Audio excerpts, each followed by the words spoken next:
What's going on, homies? Welcome to the Cracked Soccer Podcast, episode number 51.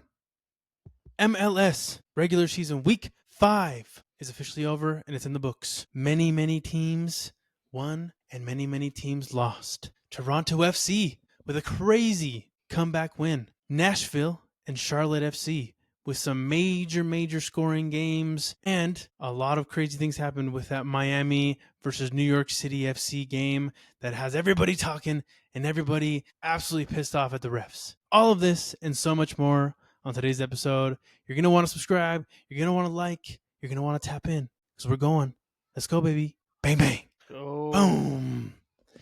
Dude, this is crazy, bro. There was so much soccer this last week for the MLS, and I'm excited, dude. I'm excited for this episode, dude. So many different games and so many teams that probably we weren't expecting to win won, and teams that we expected to win lost. It's kind of wild, dude. Yes, sir. And then a crazy little break coming up here after this week. So, we'll kind of see what we do for the next week's episode because there won't be too much to talk about. But nonetheless, how you feeling, Fernando, Fern, Jimenez? I'm feeling good. Both my teams won over the weekend, so good Both week. your teams? Both your teams, dude? Both Barcelona and Miami? And Miami, bro. I got up at 6-something in the morning, 6:50, to be able to watch the Barcelona game at 7. Was it a Liga game? 0. Yeah. Oh, gotcha. They played Champions last week too, didn't they? Or Did was they? it the week before? I don't remember. I just know they destroyed Newcastle, but I can't remember if it was last week or the week before. It was uneventful. Yeah, they had to win by a bit though, didn't they? And they beat them like 7-something or 6-something. Yeah, Am I tripping? They won 7-2, 8-3 in total. Yeah, that's freaking wild, bro. That's absolutely insane. So, I mean, did you watch that game? No, I was watching something else. I think I was watching a different Champions game. First half, Barca scores. Newcastle scores 11 minutes later. Like 10 minutes later, Barca scores. 11 minutes later, Newcastle scores again. And then it went 3-2 into the second half, and it was a crazy. And the second half just didn't go very well for Newcastle. So that's wild, dude. Yeah, it's always a fun tournament to catch. But anyways, before we get into much more of the episode, before we get into the leaderboard and some of these games that happened in week 5, I wanted to mention something that we posted not too long ago. I believe it was last week on our social media channels on TikTok, Instagram, Facebook, YouTube, all the above. We had a little social media skill shot challenge for some of our, neighborhood friendly content creators, which has been really fun. It was really fun creating the what is it? The post. the clip. The clip is a lot of fun creating the clip. And we called out, a couple creators like the RSL Bros, For the Crew, St. Louis City Boys, COC, and Chopped Cheese, which is really cool. And then we also had another one. Somebody else reached out on, I believe it was TikTok. Rabona Radio wanted to play as well. So let's do it. Let's get the challenge is open. Doing it. Yeah, man. See if you guys can do better than me. Yeah, exactly, dude. So we're pumped, man. I'm excited about it. I think we did the math. It needs to be submitted by April 3rd. There should be a response. Please, by all means, if you have something before, and if you do it before, post something, respond to it. Like, it's totally fine. It's totally chill. And I think what we wanted to do maybe too was, it's kind of like a skill shot challenge, but also somewhat of like a virtual game of horse. So like, if you guys can do it, perfect, and then do something else so that we can try to do it, and then maybe even tag a couple other, influencer content creators that you guys know and get them involved, and let's just get everybody kind of playing, right? So it kind of goes in hand with our Make the Ball Happy theme this year. So make it happy. Yeah, so it's been fun, dude. It was a lot of fun making that, dude. What are your thoughts on just kind of like the initial post and kind of the initial thought, like reaction from making that? Yeah, I mean, I feel like it's been a pretty good reaction. I actually had somebody just outside of this being like, "Hey, I saw your post." It wasn't the initial challenge, but it was the post before where we kind of just jumped over the fence to get into the field to make that post. And they're like, "Yeah, I saw that and it was funny." So it just threw me off because, it's outside of somebody just watching our podcast. So it seems like it's doing very well. It was fun to just get out and play and record some stuff. Obviously, still getting a bit used to it, but it was fun. We were there for a couple hours, and Yeah. hopefully we'll get. We have some more stuff coming out, so Yeah. we'll hopefully plan to get out a bit more. Maybe even meet up with some people sometime in Yeah. the future when possible. Yeah. Exactly. I think it'll be fun to do, like you said, just a little bit more things like this. And then also if we ever go to some of the games, in St. Louis, in, I don't know, San Diego, in New York, in Columbus, Ohio, like we'd love to meet up with you guys and like also shoot something and, kind of get out there. So it'd be a lot of fun. We'd be pumped to do it. So far it's been super cool and been super fun. So we'll see. Yes, No one's sir. called us out too hard quite yet on our skills, dude. Hopefully they don't call me out. I'll tell you that much. Nah, dude, you're chilling. You're chilling. Okay, dope. So aside from that, let's kind of get into this really quick with the leaderboard. I actually didn't keep track of any of the any of the games that I really got correct, so I hope you did too. If not, we'll do it right now. No, dude, I got it, bro. Come on. I'm Okay, on top of it. solid. Look at that. Bang. ¿Qué pasó? Still ¿Qué three pasó? points. Still 3 points behind. Oh, still Um, okay. so I was a bit worried because I thought New York Red Bulls would do a bit better than they did this week. They obviously didn't. Um, and yeah, that kind of screwed me over. But I was like I said, I was a bit scared because I saw all these teams that I had picked, and I'm like, okay, well, this isn't looking very good. But once I actually did the math, we both ended up getting 7 points each, so that's why Nice. it's still even. I Solid. think the thing that saved me was you're dumb and you picked New York City FC to beat Inter Miami. So that helped me, and as well as some of these ties because Yeah. I think on some of them I had pick somebody else aside from you. Obviously, I try not to pick the same teams because that's a bit boring. So Right. I Right. usually try and change it up unless it's so obvious. I'm not going to lose points over that. But Mm, yeah, it ended up 7-7. You're still 3 points ahead. I just need to do a bit better on some of these picks because I feel like I can catch up because yeah. You definitely can. I told you that I was this close to picking Toronto FC. Like Dude, I I was know. making the graphic and I was like, oh, but it's the Columbus Crew. They're not going to lose to Toronto. Come on. I And know. look at that. Lo and behold, right? So Yeah.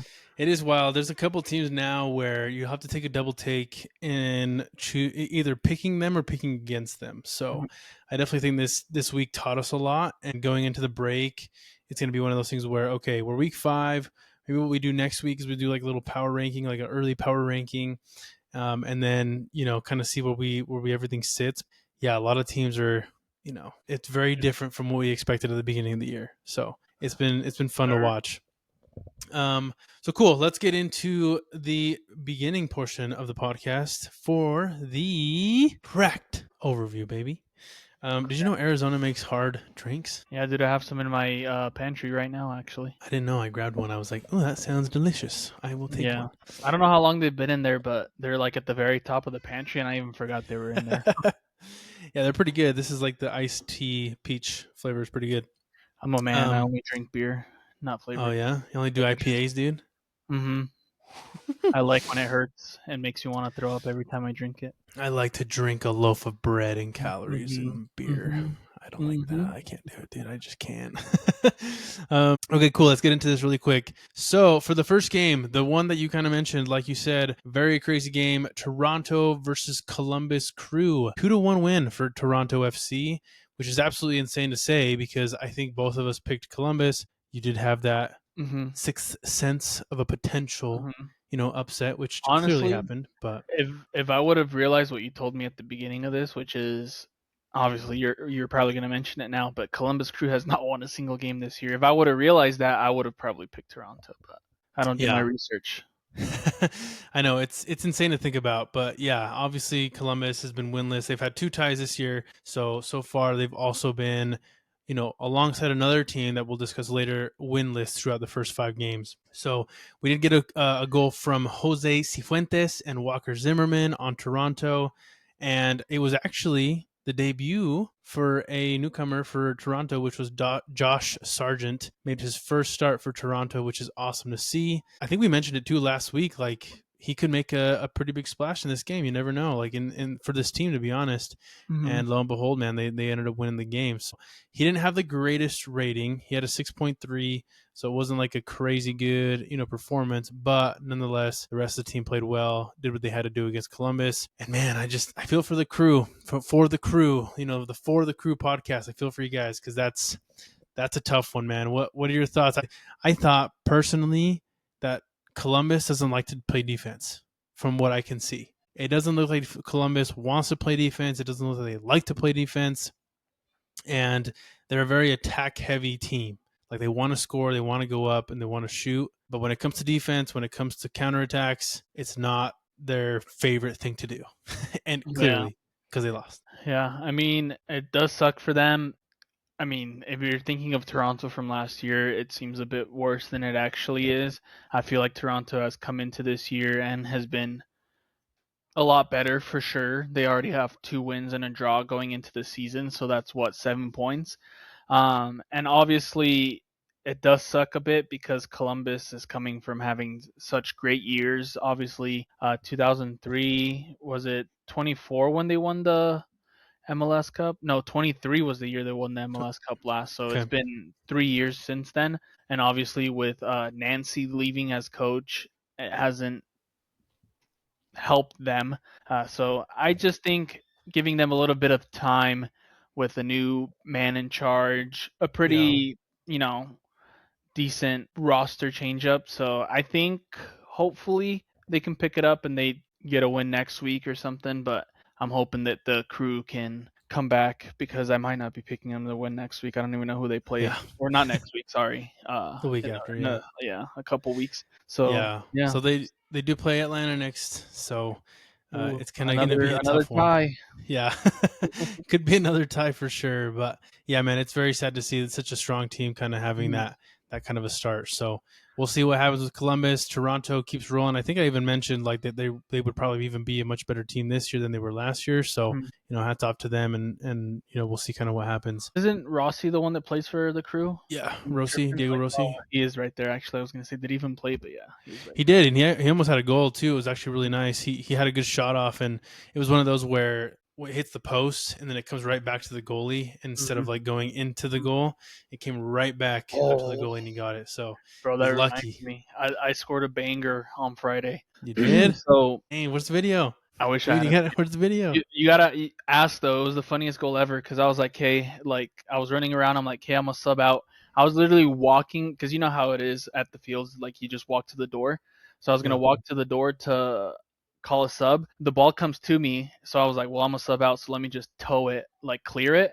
I kick it, and it Mhm. hits the wall, and it hits the back of the keeper and goes in. Oh man, And then I sub right out. there you go. Go But out it with a just bang, reminded dude. me because you said it like bounced off and went to the You toe keeper. punch So that thing, dude. yeah, I Forever, just brother. boom. I scored 2 though, so it's fine. Heck yeah, dude. Nice. Solid stuff, dude. Okay, quickly, a couple other quick mentions. Philadelphia did lose to Chicago Fire 2-1. Philly with probably one of the worst starts they've had Ooh, since they've been a team, to be honest. ooh, Loss after loss after loss. So they deserve it. that sucks for them. Yeah, that's what you get for selling all your players. Mhm. Nashville SC beating Orlando 5-0. Absolutely insane. So this was a pretty good game for Nashville. Orlando obviously having that win last week after letting go of their coach, but then this week they're getting really humbled and not having that honeymoon with the new coach. So it is what it is. This game actually had my correct player of the week, Christian Espinoza, with a goal and an assist in this game. Banger of a goal. I don't know if you watched it. I don't know if you have it, but very nice goal. It obviously opened up the scoring for Nashville and probably kind of help them build that confidence to kind of just keep going forward. Hats off to you, Christian Espinoza. I've mentioned as soon as you left San Jose and you came over to Nashville, I was like, watch out, brother. This guy's gonna help this team. This guy's gonna help this team make some big plays and get some big wins. So hats off to him and hats off to this team getting 5 big ones to Orlando. Ooh, Cool. another And then we did have really quickly, yeah. So a 0-0 draw, Atlanta versus DC. Nothing really excited to say there. And then Charlotte beating New York Red Bulls 6-1. So crazy game there for Charlotte as well. Honestly, a bit of a surprise, to be honest, just because New York Red Bulls did so well at the beginning of the season. I mean, I guess we're still beginning of the season, but Yeah.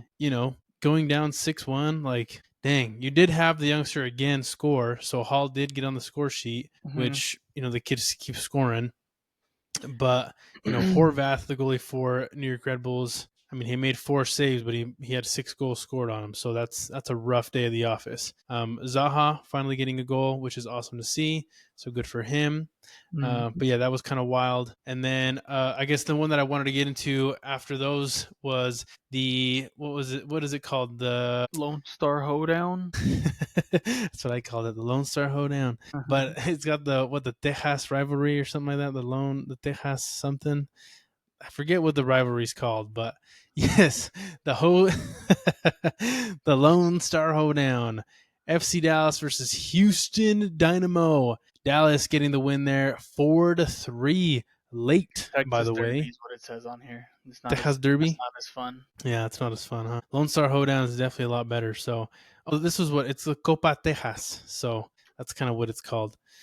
So yeah, it was a chaotic classic. Started off 2-0 in Dallas's favor, and then it flipped to Houston with Brazilian star Guilherme masterminding a furious fight back and got the 3-2 go ahead for Dynamo.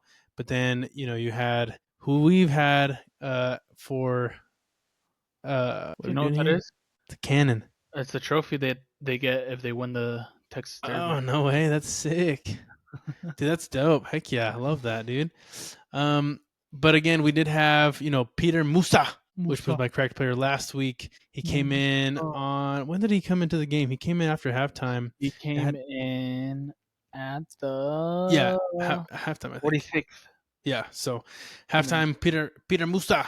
He came in and he actually had the winning game. The go-ahead goal in the 86th minute for FC Dallas, which was very cool. So hats off to that. But I mean, what do you think, man? 4-3. Whenever you see such a scoreline like this and you see a goal late, you gotta know it was a good game, right? You gotta know this is one that people got their money's worth. You know what I'm saying? Yeah, for sure. I mean, there was honestly quite a few exciting games this week, so obviously that's a great thing Yeah. for everybody watching.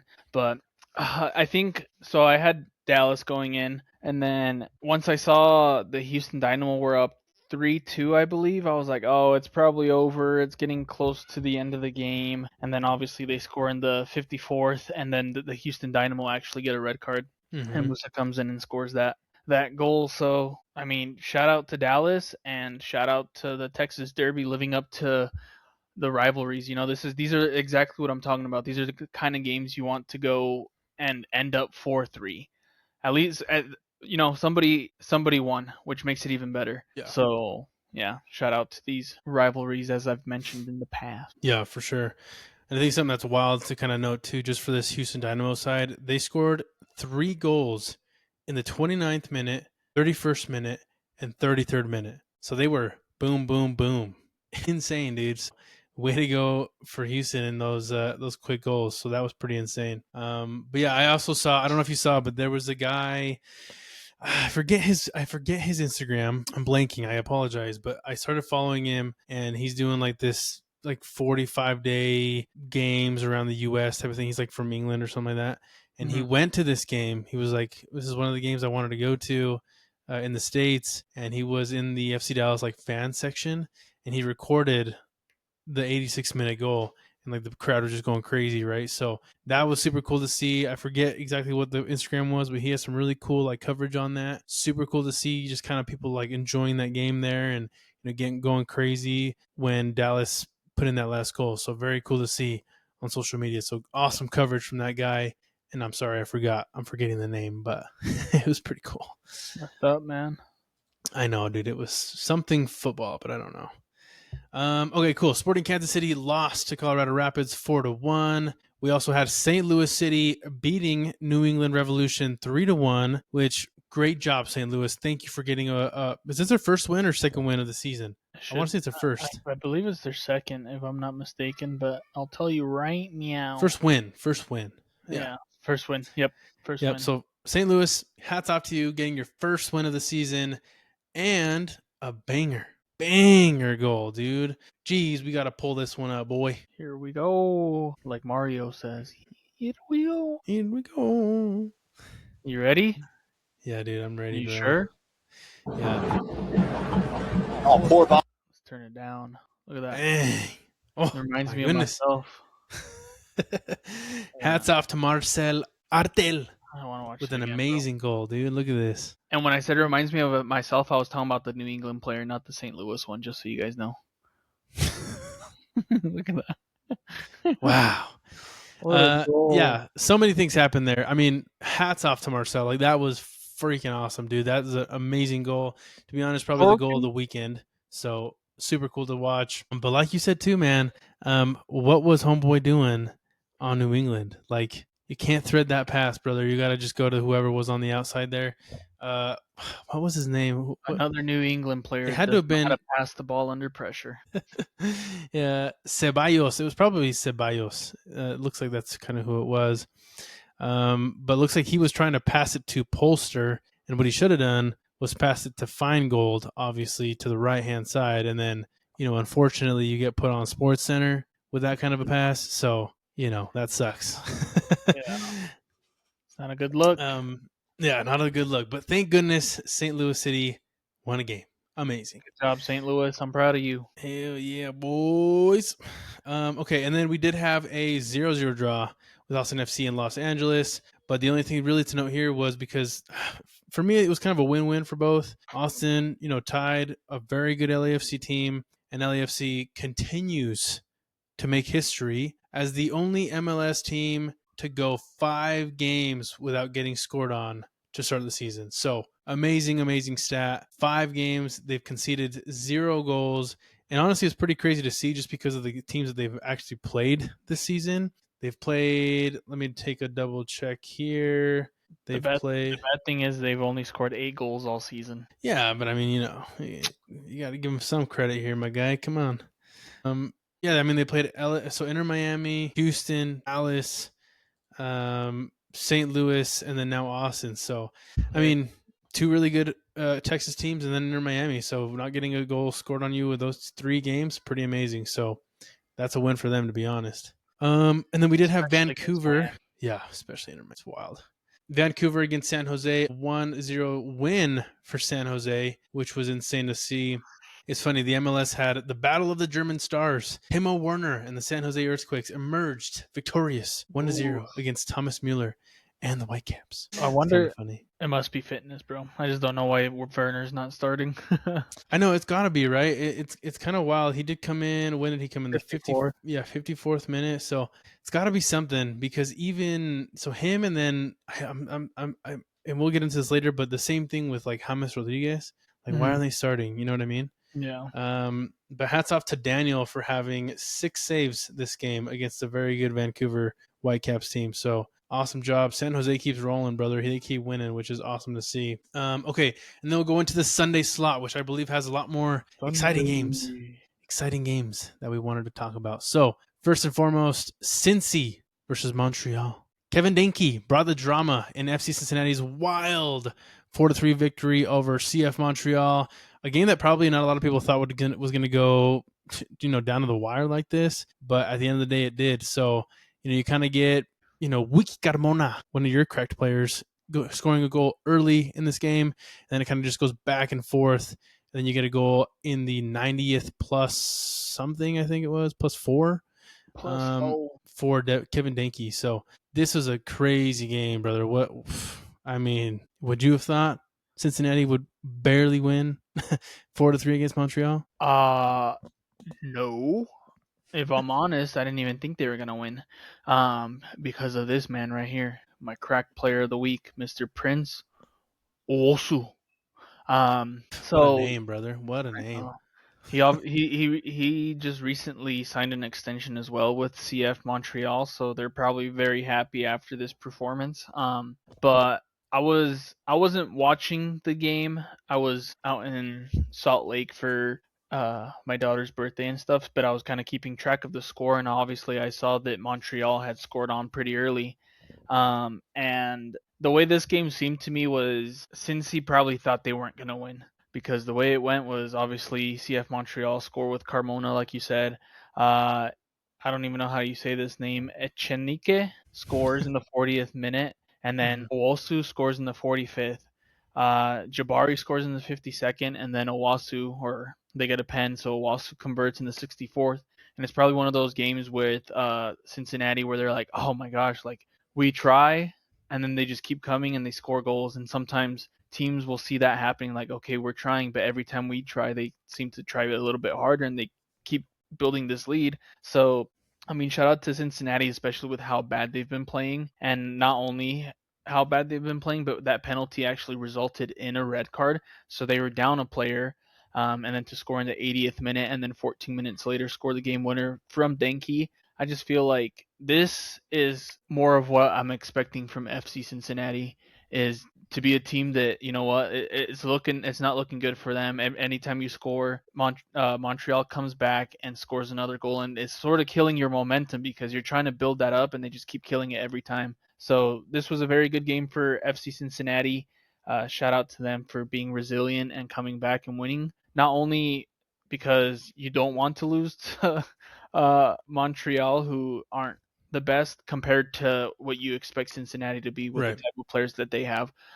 So yeah, shout out Cincinnati, and I mean we'll probably talk about the Champions Cup stuff here in a bit, but Yeah.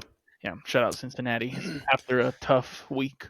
Yeah, for sure. And it was a tough red card too. I mean, Miles Robinson is not somebody that you want to kind of get off of this team, so that was a tough one. But for them to continue to fight and obviously stay in this game, clearly it was one-sided, as you can kind of see the momentum on FOTMOB. But like, yeah, for them to kind of keep fighting, getting that win, that was huge. So awesome, and a great correct player choice, to be honest. Cool. And then so the next one we did have the big one, the granddaddy of them all. There was another possible crack player in this game. I will say that. Yeah, for sure. The next one, the big one, the one everybody was talking about, New York City FC against Inter Miami. Inter Miami getting the win here, 3-2 in a very controversial, very controversial day of soccer on this one. So let's go ahead and take a look at this really quick. Let me pull it up. I don't have it exactly pulled up, but yeah, I guess Inter Miami obviously going up very early. New York City getting 2 goals after this, and then Inter Miami getting a goal from Lionel Messi, and then Michael, which I believe he's a newly added. Which one? What? Did you see Michael's goal? I didn't. Actually, I think I did. But I believe he's also a new addition to the team, right? He's a new defender from, I believe, Corinthians or the Foot Locker team. Yeah. Oh, that's Botafogo or something like that, I think. Yeah. Or it might be Corinthians. It was too. Palmeiras. Oh, Palmeiras. I was off. Yeah. Palmeiras is green. Yeah, they're green. But yeah, it was a very exciting game. Awesome to you kind of see the hype going up to this game, during the game, and then the drama afterwards. So a lot of things happened here in this game that we'll kind of start to get into. But I think the biggest thing here that we'll kind of start to discuss the conversation, or to start the conversation, is the handball, the St. Clair handball that everybody is talking about. So yes, let's go ahead and run this and kind of see what we see. Whatever everybody else saw, whatever angles, but go ahead and run this. We'll take a look right there. It's ahead. Where did St. Clair handle that ball? Right there. What happened? Everybody's looking at that as like, hey, where were you, my guy? No, but look, he's in the air. It doesn't count. It matters where he lands. No, it actually doesn't. So here's my understanding. Okay, so that was really good, right? So my understanding is this. So because we see this happen a lot on, like, for corners, right? So a goalie can be outside of the line, and if the ball isn't outside the line, it's in bounds, I'll say this. Watching the film, watching the video, in the heat of the game, there's no way they're calling this a handball. There's no chance they're saying this is outside of the box. Zero chance, brother. I'm sorry. We have all these different things. During the game, there's no way they're calling this. After the game, where you're looking at this and you're saying, oh, dude, we got a couple more film and some shots and some pictures and whatever, okay, now you got a legitimate, reason to look at this and say, hey, he was probably out. But there's no way they're going to call this in the game. You know what's crazy though? It'd be crazy if they had a technology that allowed you to stop the game and look at the screen to be sure if it was, a handball or not. But apparently they don't have that technology in New York yet. Yankee Stadium can't power that much technology. But okay, let me answer that really quick before you go into it. This is why I've been saying, I've said this last year and I'm saying this again. This is why we need challenge flags in the MLS. Why? Maybe the goalie Mascherano, right? Mm-hmm. That's his name. But he had a red card, so he wasn't actually the coach. Okay, well, during this game. Whoever the coach is, you see this. You see the crowd going crazy, not Mascherano, or the coach for the New York City. You see this. You see the crowd reacting the way they do. You see some stuff on the screen. Let's just say after something like this happens, you have 60 seconds to throw a challenge flag onto the field to review said altercation, whatever. You throw it. If you get it right, if you win it, if you win the argument, whatever it is that you propose, perfect. It goes on and that happens and they get a card, free kick, whatever it may be. You miss it, you lose a sub. Let's just say that. I'm saying this. Throw challenge flags in the MLS. It'll help a lot. That's all I'm saying. Oh, that's very American of you, brother. I know. It is. I mean, it doesn't sound like a horrible idea. I'm not gonna lie, because even as your resident Inter Miami fan, I saw that and I'm like, dude, what are you doing? Like you're so like I don't know what it is. I don't know if the change of scenery. He was in Minnesota basically from the beginning of his career until now, but St. Clair has been bad, like very bad. Yeah. Obviously, I believe he had two mistakes. I know he had two mistakes in this game. The first one actually led to Fernandez's goal. Yeah, because Ojeda's was which one was the free kick? Fernandez's goal was the free kick. Ojeda's was the pass. And if you watch it, he decided to come out, but I don't know what it was. He got scared and stopped halfway through and just basically left them somewhere he shouldn't be, which is right in the middle of the box. And Ojeda, being a decent player, puts it right past them. And then he's very lucky that it wasn't called because this is a crazy mistake. I was watching the game and I was like, okay, well, they're getting a free kick. I was waiting for VAR to be like, hey, dude, like, come look at this. And they never did. I don't know why. Like, I don't know if it's just like not a VAR challenge. It wasn't a foul. Technically, like, no foul was committed, so maybe that's why they didn't look at it. But it is crazy. And he's very lucky to have got away with that because even as an Inter Miami fan, I believe there should have at least been a free kick and a possible red card. I don't know. Yeah. I guess you could technically still call it a red, even though it wasn't necessarily intentional. Right. He just lost track of it, but stopping a goal scoring opportunity. But yeah, the crowd, as soon as I was watching the game, as soon as that happens, a couple seconds later, they show it on the big screen and you just hear everybody like, yeah. I was like, dude, I don't know what his issue is, but he needs to get it together because for sure. Do we know when that happened? What time? Like the time slot of when that happened? I'm curious. I'm gonna find out because you have that clip. I'm curious if we can find when that happened because let's just say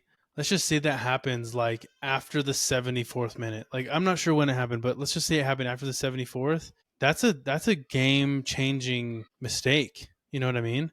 I mean, in reality, it really is in general, but like that changes the whole dynamic of this game if it's called. I don't know what time it is. It's not showing me, but I can see that the score is 3-2. So it was after the 74th minute. So yeah. Wow. Okay, so the score was 3-2. So yeah, this happened late, bro. Yeah, that's bad, dude. That's pretty bad. Here's the thing, bro. Like I said, yes, it's one of those things where you look at it and you're like, yeah, I think we really screwed up on this one, but again, in the heat of the game, in the heat of the moment, it's going to be tough to call that one. You know what I mean? It's tough to call if you look at it from because I think the first angle that we saw on that video was the TV angle, right? Mm-hmm. And from the TV angle, it doesn't look like he's out, But I'm sure if you're, kind of on that side of the field. When I saw it when I first saw it, I'm like, yeah, he's out, bro. Like, what are they doing? I mean, the thing is it's got to be the whole ball. So, like, from my perspective, from when I saw it, I was like, I don't think the whole ball got out, which to be honest, I still don't think if the whole ball was out, but I can see why people were like, yo, what the heck's going on, But again, that's a game-changing, game-changing event. It's a game-altering event. So unfortunate for the New York City team. Super lucky for Inter Miami and St. Clair. Could have changed the whole dynamic of this game. At the end of the day, it is what it is, man. On, like Bill Belichick said, bro, on to Cincinnati, on to the next game, brother, because you just can't turn back time and make this one change. So it is what it is. Sure. But, obviously Messi getting a free kick goal on this one, which was very, some people say it's nice. But to me personally, I think Nico had the better one. That one was very solid, very nice. And so that was very cool to see. And then I saw this too. Did you notice this? So we'll kind of get into the CONCACAF Champions Cup a little bit, but somebody was saying, here's one possible metric on how much the loss in the CONCACAF Championship Cup stung. Lionel Messi actually shaved his beard. Did you notice that? He shaved. So like in this game, he was like a little more fresh, a little more cut. Dang, I need to shave now. So now you got to shave, dude. So maybe, right, that's kind of like it's a fresh start, clean start. We're going into Yankee Stadium, playing New York City FC, very strong team. Let's start fresh. You know what I mean? So maybe that had something to do with it. Who knows? Remind me. We'll get into it in a bit. So then we did have a couple other games after this. Minnesota United 0-0 draw against Seattle Sounders. James Rodriguez again making an appearance, but again not being much of a factor in this game. 0-0 draw. Portland Timbers against Los Angeles LA Galaxy 1-1 draw. And this one was a little bit surprising because Portland actually got a red card in the 20th minute, my guy. Galaxy had 70 plus minutes of a 10-man Portland team, and they could not win. So I don't know what that says about this Galaxy team, but like the momentum was all in their favor all game, and they couldn't get it done. 22 shots against the 8 of Portland, and nothing, my guy. So, I don't know. Freaking Miller, dude. I remember when he played for Miami. So I just feel like, yes, they did have the red card, like you said. It was in the 20th minute, and they took off their striker to bring in their defender. And I feel like, yes, it is a bad look that you had 70 minutes to try and score a goal and you couldn't. But I also feel like, obviously, once Portland saw that their defender was down or out, and Klaus comes in and scores 10 minutes later, they probably had that, like, okay, you know what, guys? I don't think we're going to win this game, so let's not lose this game. Yeah. So, they were a lot more defensive. So I can understand, especially when people are playing. I can't say that. When people are parking the bus, yeah. It can be a bit more difficult. It's very frustrating for a team. Probably, I didn't watch the game. This is just me assuming. But those games can get a bit frustrating, and you start playing actually worse because you're just trying to get through that defensive line, like just trying to figure something out. And I feel like it just makes it worse. But I mean, yeah, hopefully the LA Galaxy comes back, because they had 22 shots in this game, and 7 of them were on target. So obviously the keeper must have been doing something good, because he was actually the man of the match for that game. So obviously it's not for a lack of trying. That just Portland were able to, what do you say, ride this one out, crawl to the finish line, get that point, So yeah, they definitely parked the bus, man. So it is what it is. Bad look for Galaxy, but Portland kind of won that one. Okay, cool. And then to finish it off, man, San Diego versus Real Salt Lake, which was actually the Sunday night soccer game, which was very cool. Real Salt Lake in the spotlight. Excuse me, against a very strong San Diego team. At the end of the day, a 2-2 draw, but I think it was a win for Real Salt Lake, to be honest. This was a good game, man. It was did you watch this one by chance? I don't know if you did. It was, later Sunday. Maybe you watched a little bit of it. No, we were doing. We came back home and we were doing some birthday stuff for my daughter at my house. So Gotcha, good. But it was a good, game all around. I mean, Real Salt Lake comes in, scores in the 17th. You get San Diego scoring 2 goals after that in the first and the second half. And then, a late goal for Real Salt Lake in the 85th with Victor Olatunji. So, they kind of got off with a tie on this one. 21 total shots for Real Salt Lake, 15 for San Diego FC. I mean, super dope, dude. The fact that Real Salt Lake hung with San Diego, they tied this game. That's a win for me, bro. It's a win for me. And this is obviously my cracked game of the week because going at the end of the last episode, we were going, looking at the games, and I pointed this one out actually as one of the games to look for. Obviously, any game San Diego plays in is something to look for. And I didn't watch the game, but if you're just looking at FootMob, you might even think that RSL should have won this game with how much red are in these one stats. They won basically every defensive stat possible. The ones that they didn't were ties. But I went into last week, or going into this week, past week, saying this is a very big game for RSL because you're being put on the spotlight, like you said. This is the last game of the league for the week. It's San Diego FC, one of the biggest teams currently and rising. And obviously, they'd won every single game prior to this, right? If I'm not mistaken. San Diego? No, actually, they tied one before this. They tied the game before this. Yeah. But I did say RSL has been playing really well. They're 6th currently in the league, 3 wins, 1 draw, 1 loss. And they've been playing really well. And I just thought that this was going to be a big deciding game of how well they really are. How good they really are. Obviously, they lost the first game against Vancouver, and I'll say it again. I've said it before. I don't think they should have lost that game. At worst, they should have tied, just with the way they played. They've obviously won the 3 previous games to this, and not only did they not lose this game, they tied. So RSL's looking really good. I feel like I can pretty much say it now. They're going to be in our a playoff team. You hear this? Yeah, dude, I'm hearing that. Knocking on some wood. Just they lose every single game after this. But yeah, no, San Diego is a really good team. They didn't have the best week going into this, so they probably had some of that extra fire, or maybe they felt a little bit deflated because of that, and RSL was able to take advantage. But this is good because if a team comes in tired, as RSL, you want to come in and take advantage of that, whether it's to get the win or get the draw. I think either of those two is a good result for Real Salt Lake playing against a team like San Diego. I don't know what you think. Sure. I feel like this is a very good showing of the type of team they are. Yeah, exactly. No, I think it's great, man. And then it's one of those games too where, they continue to have their young guys play well. Diego Luna came in late in this game, so he was subbed on in the second half. This was the 46th minute. And obviously they can kind of compete against a very, like you said, a very strong San Diego FC team. I did want to shout out Cabral in this game, dude. There was a chance that San Diego had that I thought there's no freaking way this guy just stopped this freaking shot.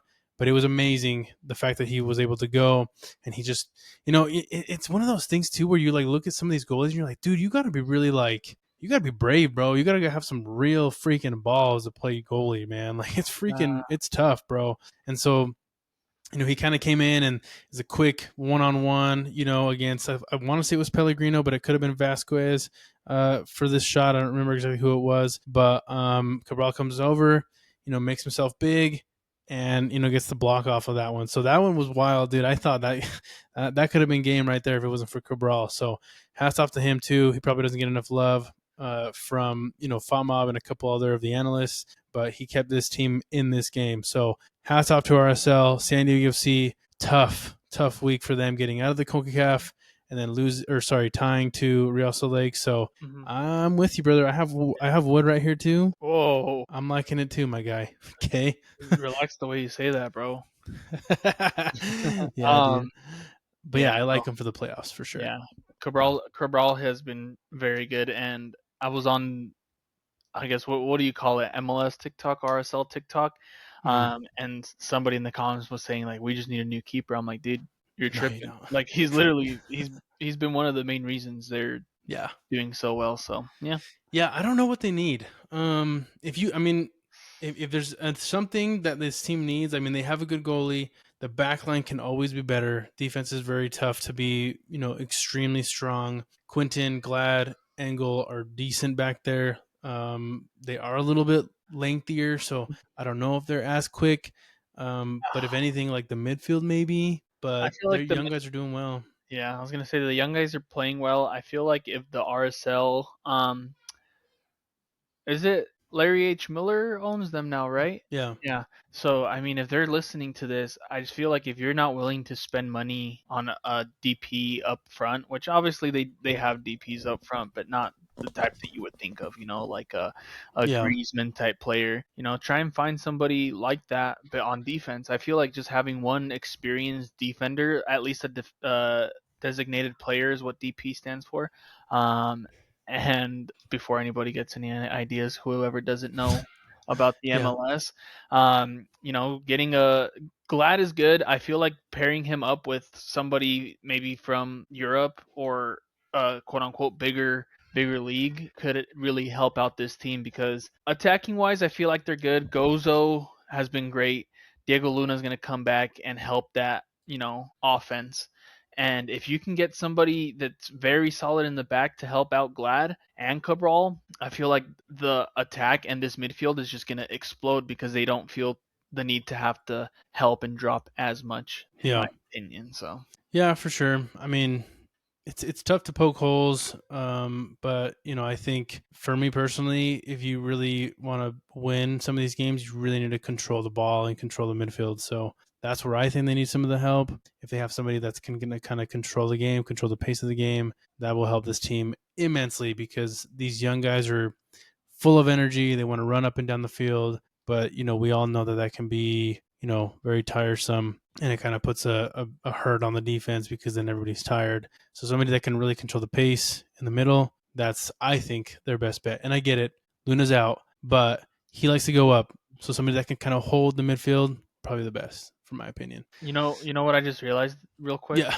is they have two big games within 4 days of each other. Did you Oh, see really? that? They have RSL? they have to play San Diego FC at home. Nice, maybe we can go Okay. April 18th, or maybe not, because 4 days later they play Inter Miami. So they got San Diego and Inter Miami back to back at home. So Nice, it's dude. gonna be a tough And at little. 7:30, dude, that's perfect. Yes, The weather's sir. been perfect out here, dude. I That's know. nice. Might have to go on April Yeah, dude, that'd be 22nd. nice. Okay, cool. Solid stuff, man. Those were some good games over the last week. Let's kind of get into some of the big headlines going across Major League Soccer right now. Probably the biggest one that I've been noticing for a lot of people is this big transfer talk for Antoine. Dude, this guy, I mean, we've talked about it a couple times. I think there was a couple things linking him to Seattle, a couple different teams in the MLS, but at the end of the day, he decided to go with Orlando City. Rivaling Yeah. Inter Miami in Florida. Mm. Just looking at it here, Antoine Griezmann to sign 2-year deal with Orlando. He's going to have, so the deal included an additional 1-year option with Orlando City. Atletico de Madrid attacker left for Orlando on Sunday after this Sunday's 3-2 derby loss to Real Madrid to finalize the move.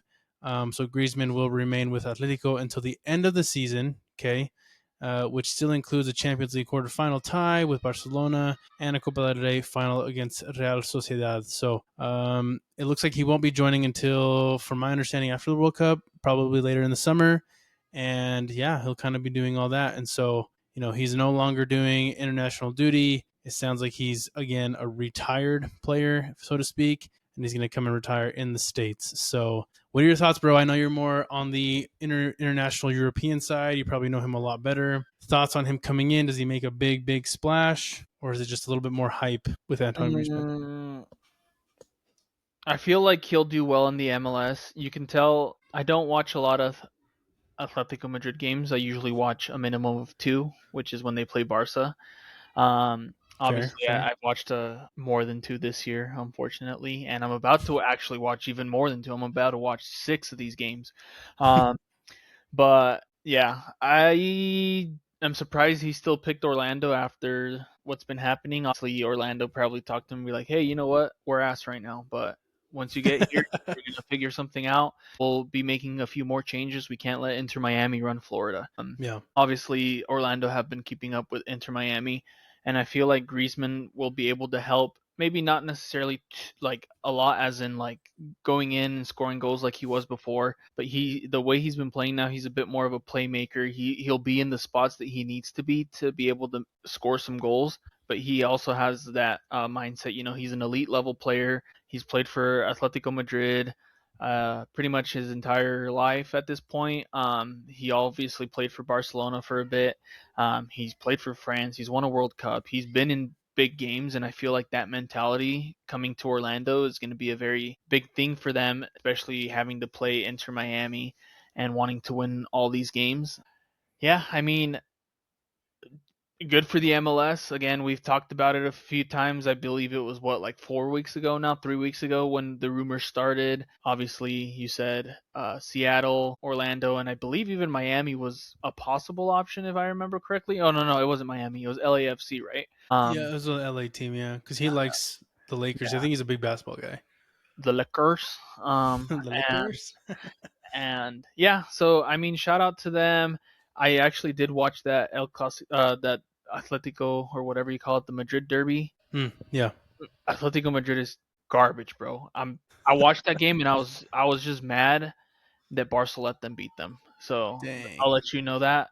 And the crazy thing is, they play in the league. Sorry, I'm running on a tangent now, but they play in the league April 4th, and then like 4 days later they play in the Champions League, and then they play another league game, and they play again, and like they play 3 times in 10 or 12 days. Um, Dang. but yeah, Griezmann coming to the MLS. I say it all the time. I believe you believe it too. Any player of their caliber coming to the MLS is always a good thing. Yeah. Unfortunate that people will see it as a retirement move, but I feel like it's these players still having the drive to play, but maybe understanding, hey, you know what?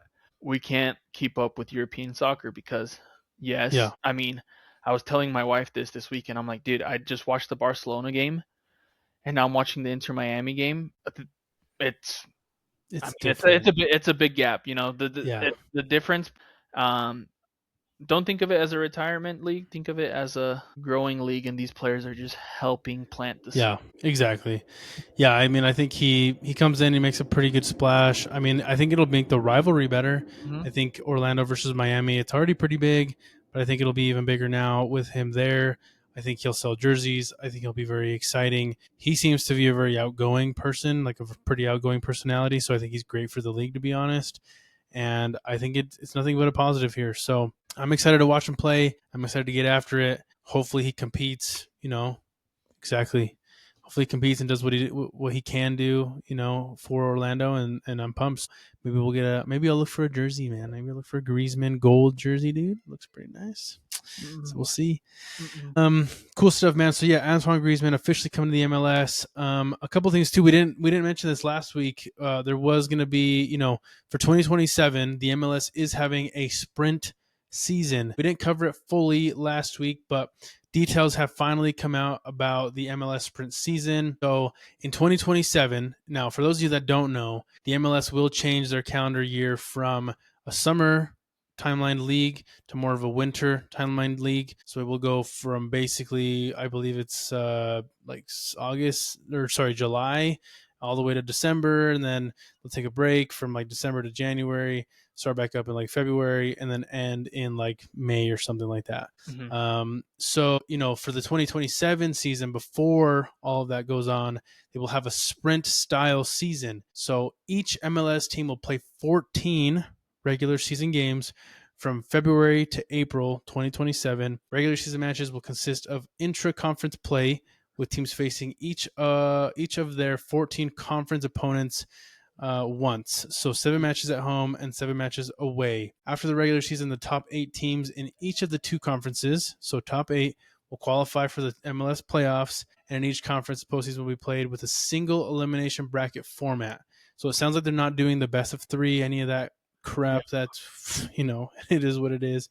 And so the Eastern Conference and Western Conference champion will meet for the MLS Cup championship at the very end. So this sounds pretty cool. It is a bit weird, right? I mean, they kind of can't not do something, but it's nice to have something, right, before the official change. So yeah, I honestly I do like the idea of the sprint season, just because you know what, you're giving people something, a product, so you're still not just I guess sacking the whole season, as the British would say. But you're still giving a product to the people and still being able to start the next season fairly quickly without over exhausting your players, which is definitely not something you want to do. And it should be a good change for, again, MLS, the way they want to grow. Because I was talking to my wife about Barcelona, as I do every weekend. And I was like, yeah, like these games are super important because there's only 9 games left now, I believe. And she's like, well, didn't the season just start? I'm like, yeah, dude, like, no, like the season's almost over for them. You're thinking of the MLS, they just started. They're going into 6 weeks now. So I feel like it'll allow some of these people that maybe aren't as aware of leagues, kind of, if they're into the Premier League or they're just getting into soccer, it can allow them to understand the synergy of everything. Obviously, these leagues aren't wanting to run alongside each other, but it does help, especially for people that are new and coming in. So I don't have to be like, oh yeah, you know what? Like, so technically, all the other soccer's ending, and then the MLS is just starting up, and like trying to, if that conversation ever did come up, and now that won't have to be an issue. So I'm excited for the sprint season. I think it'll be fun. I think it'll be a good, little runway for the new season. So I'm excited. It's gonna be weird because whoever wins this one, like whoever wins that season, it's gonna kind of have like a little asterisk of like, yeah, they won, but it was the sprint season. Like, was it really a champion? Like, people are gonna say that. You know what I mean? So Mickey Mouse. yeah, so it's gonna be a bit of a, not so exciting, but hopefully the teams make it exciting. They still compete. They still do what they got to do, right? So. Hey, a win's a win, bro. Yeah, that's what I think too. A win's a win. So, really quickly, we'll kind of quickly go through some of this. RSL wins the sprint season, huh? We'll go through this pretty quick here. CONCACAF Champions Cup. For those of you that didn't know, the round of 16 is finally over. There's not going to be CONCACAF Champions Cup action this week. It'll come back after the international break. But some tough losses on this one from the last week, with Toluca ended up beating San Diego, and then Tigres ended up beating FC Cincinnati. So those were pretty tough because both of those teams were up after the first leg. You're acting confused. You don't remember these or what? No, I'm not confused. I'm mad. Oh, okay.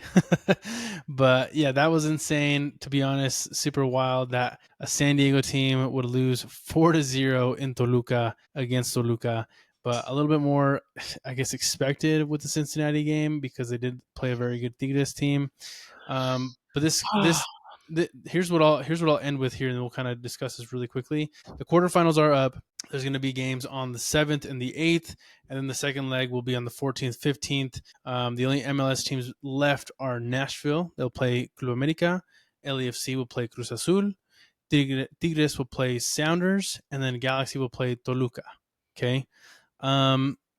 Crazy showing on that first round of 16. Very tough for some of those MLS teams, but the difference here that I saw was the amount of fight and comeback that some of these Liga MX teams had when they were at home. Now, if you remember, Leagues Cup will now include some teams to play in Mexico, so some of these games will be played in Mexico. Does that change everything when it comes to Liga MX versus MLS, right? I think it's crazy to have that home field advantage and be that good when you're at home, you know? Yeah, obviously it's going to change a lot.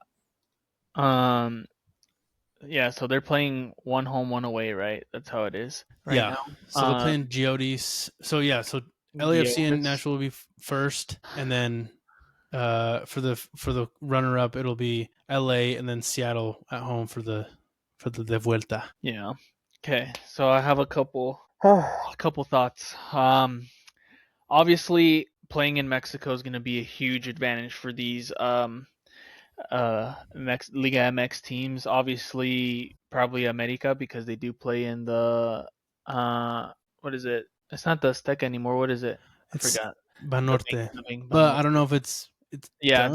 they're not playing in there Yeah, yet. But I was like, obviously, the elevation. yeah, Obviously, yeah, Vancouver felt the elevation last year in the final.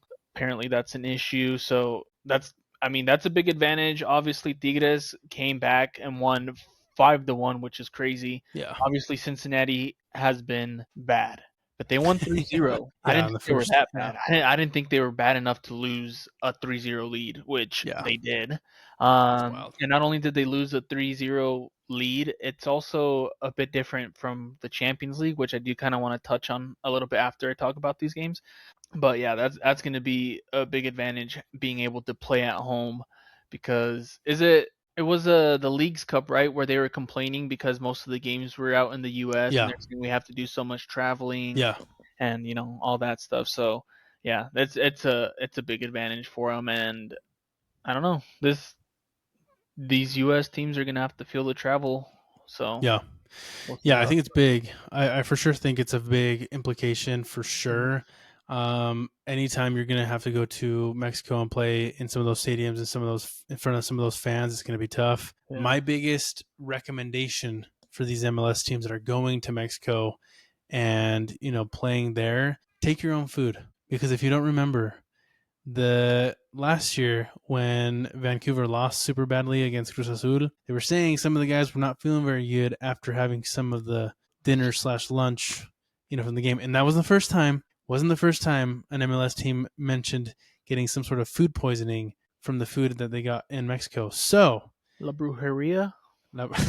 yeah, exactly. So, MLS teams, take your Uncrustables, take your Rice Krispies, and put them away. Make sure you guys got them on hand and snack on those, man, or have your own chef that's sourcing his crap from somewhere that is good because you don't need no food poisoning when you go to Mexico. So, take your own food, take your own snacks. Don't drink the water, drink bottled water. Yeah, true. And then, can I say something? Yeah, go for it. Don't take this as me being salty, okay? I'm saying this as a fan of the beautiful game, okay?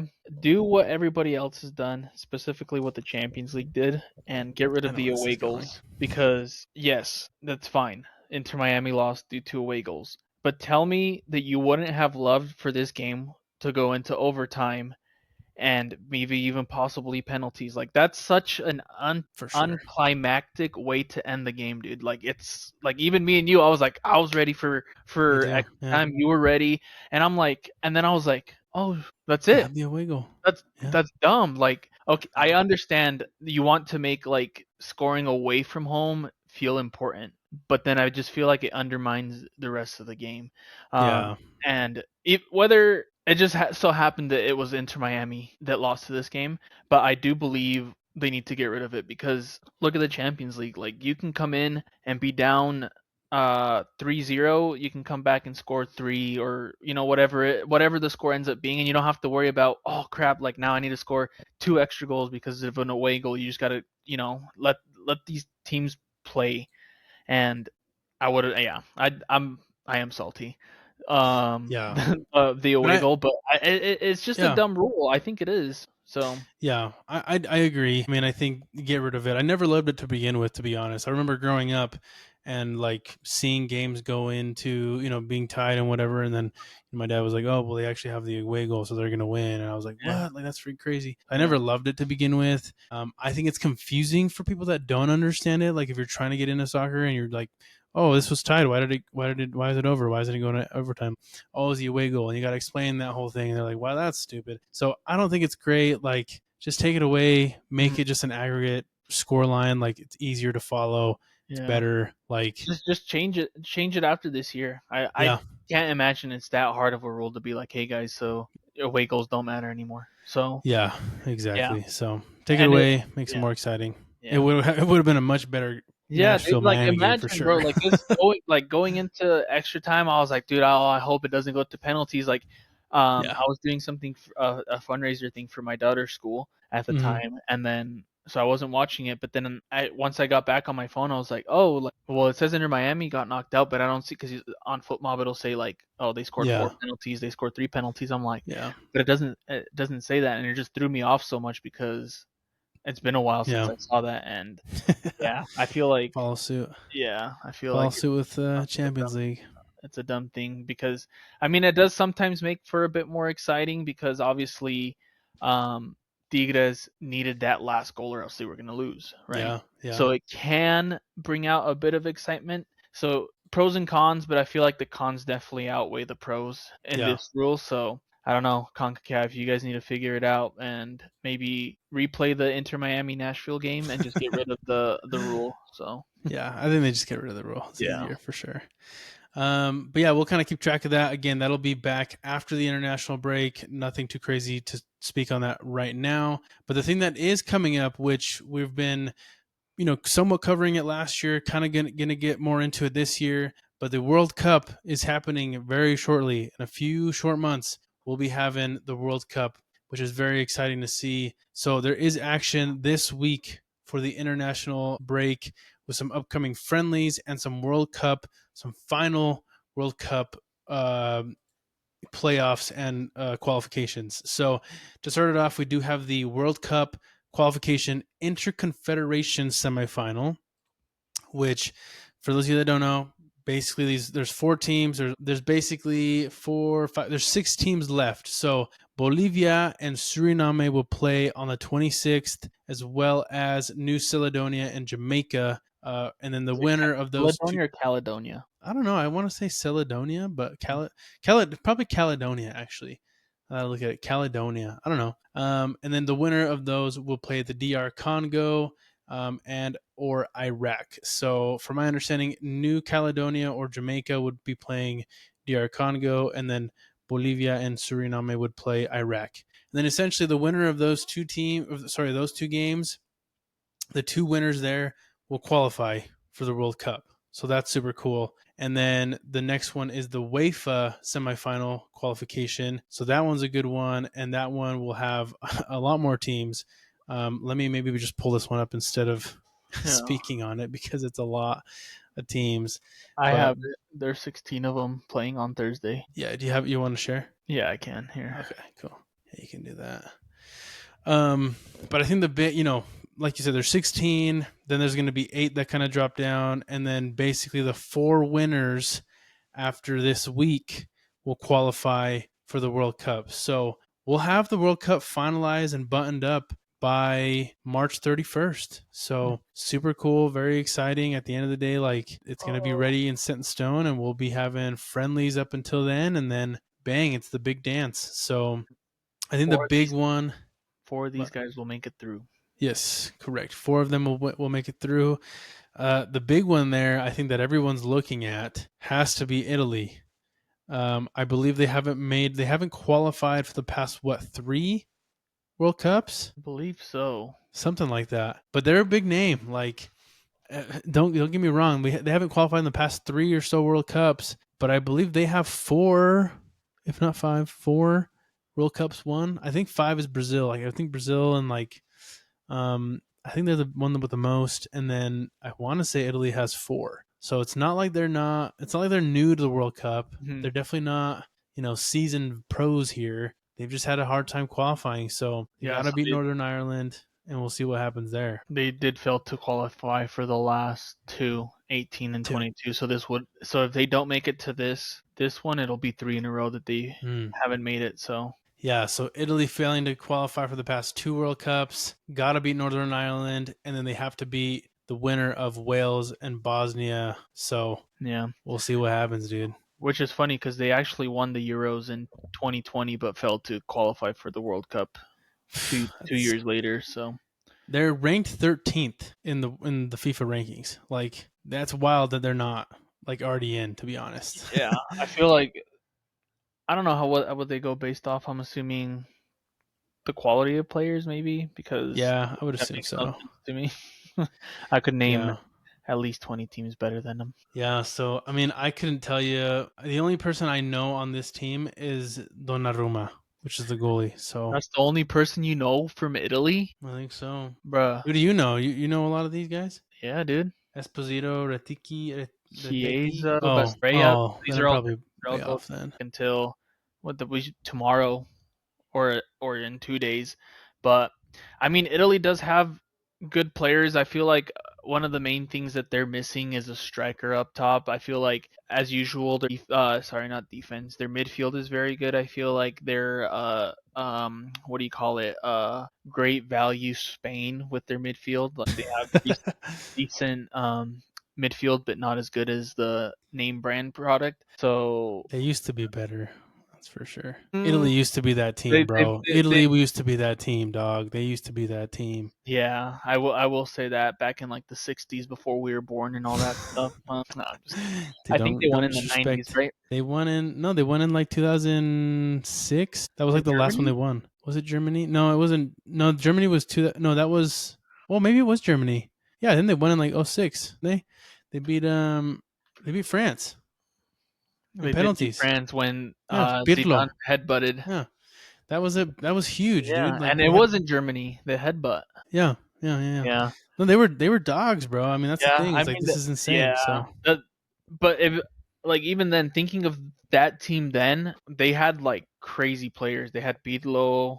yeah, They had Buffon. I know what's his name wasn't in there. Maldini wasn't playing for them anymore. But they had some crazy players, and they had a different mentality back then than they do now. So hopefully Italy yeah, can get back to how they used to be. But unfortunately, the international game is a bit different because the World yeah. Cup is every 4 years. So you need to be able to, catch up because a lot of these Italian players that they had in the past aren't even going to play anymore. So Yeah, for sure. So, very cool. Qualifications for the FIFA World Cup again. Those will be finalized next Tuesday with those qualifications.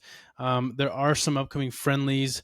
Some very cool ones that are coming up. Brazil playing France, Colombia playing Croatia. I believe, and I'm sorry for those of you that probably bought tickets, but I believe on Sunday. Was it Sunday? Or was it Monday of next week? Tuesday, maybe? Let me double check. Monday. When was Portugal supposed to play Mexico? Wasn't that uh, this next week? it was sometime this week, but I do know what you're talking about. Yeah, they were saying like, "Oh, Cristiano Ronaldo's coming, guys. Get your tickets." Oh, by the way, he's not coming anymore. Because he's injured. It was on Saturday, the 28th. Oh, so they play on Saturday? And Okay. guess where it is? Mexico in the Banorte. Yeah, I thought you said it was closed. It was, but it's barely gonna open this weekend. Oh my gosh. I was just talking about freaking uh America playing in the Estadio Banorte, and you're like, is it even open? Well, it is now. Like it's You haven't seen the pictures of like them getting that shit ready. It's No. literally gonna be ready like Oh my on God. Saturday. I need to find this video. I need to find the video. But yeah, go. So what I was saying was, Mexico will play Portugal in a friendly. Is at 7:00 on a Saturday. USA plays Belgium, which is another very big powerhouse team in the FIFA rankings. Amazing players, honestly. Canada will play Iceland, another pretty good one. And then South Korea plays Ivory Coast. So pretty good international friendlies. And then the USA and Mexico will trade off. So I believe the following week on Tuesday, the US will play Portugal and then Mexico will play Belgium. So some pretty good friendlies and then some pretty good qualifications to finalize the 2026 World Cup, which we will cover this summer. So we'll kind of be going over those, and it's a pretty fun tournament to look at. So Look at this real quick though. Look at this. my goodness. Look at all, Mexico, bro. Look at and those are stars like yeah. Mora, Alvarez, It's Ruiz, Malagon. luckily it's early April, but these guys, Marcel and Luis, they're done, bro. Yeah, they're They're done, done for brother. the season. They're done. But we were talking about stadiums, and it reminded me of this video I saw. I just want to share it real quick and ask you how you would feel. Let's say you paid $1,000 plus to go watch a World Cup game in Canada, and you pull up to the stadium, and this is what you see. Are you going? And you bought nosebleeds, bro. Are you going? Look at this. Hell no, my Look at God. that. Bro, that's not even touching the ground. Would you get up there? No, that would freak me out, dog. Dude, That would freak me out. and that's a World Cup stadium, dude. Yeah, I saw That's that. I saw that, and honestly, that would make me so nervous, dude. And the way the pictures that I saw too, it kind of looks like the very back of those might kind of hit like the top of the stadium, so it And might kind of be a obviously, like, funny look. it does have a metal post like going at a diagonal, touching the other post, which obviously engineers know more, so there probably is safe. Sometimes. But if I saw that, I'd be like, "Hey, dude, like, I'm not I'm going. walking laps this game, and I'm I'm just like, gonna dude, watch and peek. the entire time I'm just gonna be worried about all the fans jumping up and down, chanting for the game, and be like, "Hey, bro, like, you guys need to stop. Did you not see how it looks down there?" Yep, You know. So exactly, dude. we'll Yeah, see how it is. that's rough for sure. So I mean, I'd be pissed if you paid top dollar to go sit on those for sure. That'd be rough. So, but yeah, man. Again, international break, so we'll kind of be covering some different stuff here for next week.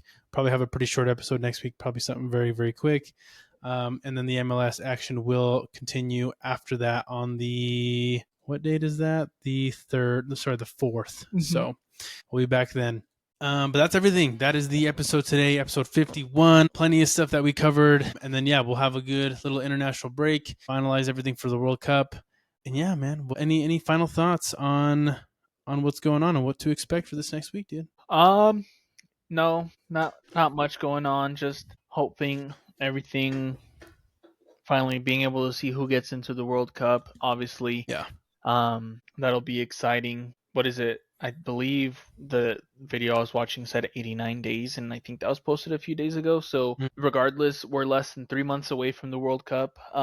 So hopefully we'll start ramping up a bit more of our talking as things get going. I'm assuming a lot of these teams are going to be finalizing their squads for the World Cup. I know there's been a lot of drama with the Brazilian national team. I don't know if you've seen that. So, as things get going, maybe that's kind of what we'll talk about. See if any teams have finalized squads next week for the World Cup, since it'll be in an international break. And hopefully. Yeah. We'll have to rank some of those jerseys too, bro. I've been looking. I saw the France jersey, the mint one. I might need to get me one. Speaking of jerseys, for some reason I talk to my wife a lot about soccer. She probably doesn't care too much about it, but we were talking, and I've bought a fair amount of jerseys, and for some reason people say that Adidas has the better jerseys, like better jersey designs. Like Nike's very basic in their design, which, yeah, I can say that. But what I will tell you is I have a few Adidas jerseys and a couple of Nike jerseys, and from my experience, Nike makes the better product. Ooh, So, we will discuss that next week, dude. That's a good little point. So, love that, dude. Yeah. So again, thank you guys so much for tuning in, for watching the Correct Soccer Podcast, episode number 51. We are on, Instagram, Facebook, TikTok, YouTube, all the different things. Like, subscribe. Appreciate the love, and we'll continue to make this content as long as y'all keep watching. Appreciate y'all. Peace.